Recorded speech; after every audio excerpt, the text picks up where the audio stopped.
ইনকিলাব মঞ্চের মুখপাত্র শরীফ ওসমান হাদিকে চলন্ত মোটরসাইকেল থেকে গুলি করার ঘটনায় আলোচনায় আসেন ফয়সাল করিম মাসুদ। হাদি হত্যার পরপরই আইনশৃঙ্খলা বাহিনীর চোখ ফাঁকি দিয়ে পালিয়ে যান ভারতে। তবে তার নামে এর আগেও একাধিক মামলা রয়েছে। 2024-এর 7 নভেম্বর র্যাবের অভিযানে রাজধানীর আদাবর থেকে গুলি ও 2টি বিদেশি পিস্তলসহ গ্রেফতার হয় ফয়সাল। এরপরই এই আসামি জামিনে বেরিয়ে হত্যা করেন শরীফ ওসমান হাদিকে।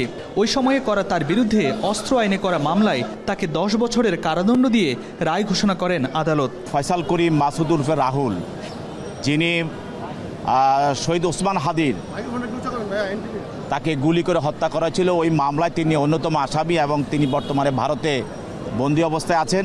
বিজ্ঞ আদালত তার বিরুদ্ধে আজকে একটি রায় ঘোষণা করে এবং অস্ত্র আইনের 19-এর এ ধারা তার বিরুদ্ধে 10 বছরের সশ্রম কারাদণ্ড আজকে রায় প্রচার করেন।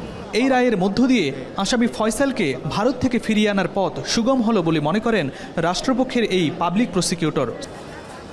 ফয়সাল পলাতক থাকায় তার বিরুদ্ধে সাজাসহ গ্রেফতারি পরোয়ানা জারি করেন আদালত।